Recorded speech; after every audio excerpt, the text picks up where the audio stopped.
Hi guys, ayan. Turo ko sa inyo kung paano gamitin ang Dragon Pay at Dragon School. So, ayan. Ayan. Type lang natin yung link na yan na binigay ko. Ayan. http bit.ly/ tapos Valenzuela Dragon Pay. Yung sa Valenzuela dapat capital letter yung V. Sa Dragon Pay capital letter yung D. Ayan. Tapos lalabas dyan yung ayan, hit enter, lalabas dyan yung ayan, general bill payment o bills payment. Ayan. Yan na yung Dragon Pay. So bali ang paggamit ng Dragon Pay, ilagay nyo lang sa invoice number yung ID number nyo na ginagamit sa school. Ayan. Tapos name, tapos number, tapos email at tapos pay, yung figure ng babayaran nyo. So pagka na-complete nyo na yan, ayan, sige, lagay ko lang muna yun,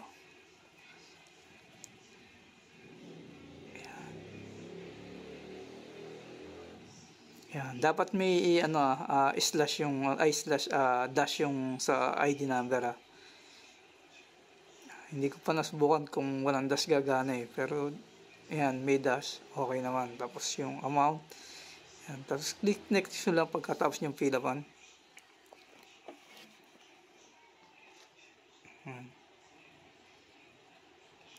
Tapos yan ang nilalabas, select payment method kung ano yung gagamitin nyo. Etong Dragon Pay na to, ginagamit lang to hindi sa pagbayad Ginagamit tong Dragon Pay para makapag-generate ng reference number. Yan. So, yan, marami dyan pagpipilian kung saan mas prepared nyo magbayad. Pwedeng GCash, pwedeng PayMaya, pwedeng EasyPay, pwedeng 7-Eleven. Yan. Pero mas less hassle na yung sa GCash o kaya PayMaya. Yan. Yan, yan yung mga lalabas. Tapos ayan, may mag-i-email sa inyo o magte-text sa inyo. I-tap nyo lang yun, tapos yan yung mga lalabas. Ayan, yan na, nakapag-generate na tayo ng reference number. Dito naman, gamit naman tayo ng Dragon School. Using Dragon School, yan na, punta tayo sa GCash ulit. Sa GCash pala. Ayan, punta tayo sa GCash, open natin yung bills, tap natin yung bills payment sa bills, sa upper right. Ayan, yung pang-apat na icon. Ayan, tapos tap natin yung school sa lower right. Ayan. Tapos ayan, nandyan yung Dragon School. Hanapin lang natin yung Dragon School, letter D. Ayan. Nakita na yung Dragon School, tap lang natin yan. At lalabas na yung mga dapat yung fill upan. Ayan.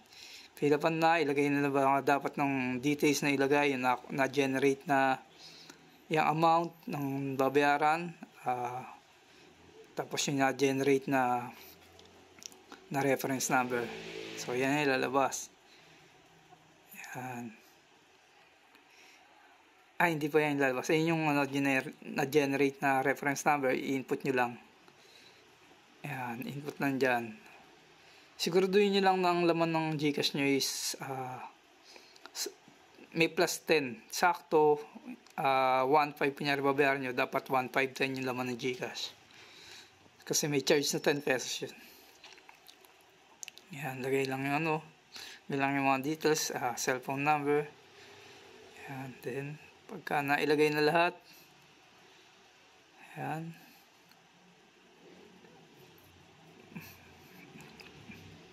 Pag okay na yan, hindi naman kailangan ilagay yung email address.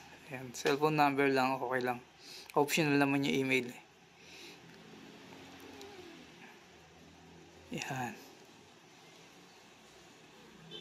Nailabas na, nandun sa upper right yung next. Tap nyo lang para mapunta na sa next. Yan. So, yan na. Yan, Dragon Pay, Dragon School. Okay na. Tapos confirm nyo lang. Tapos may ma-receive kayong text dyan na para i-complete yung payment. Ayan. Click nyo lang yung confirm. Ayan, medyo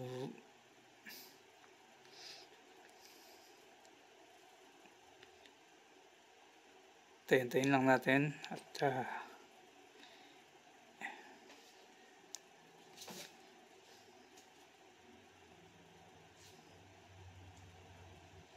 yan. Pali itong Dragon Pay dito, Dragon School to date na kayo magbabayad. Yan na yung message.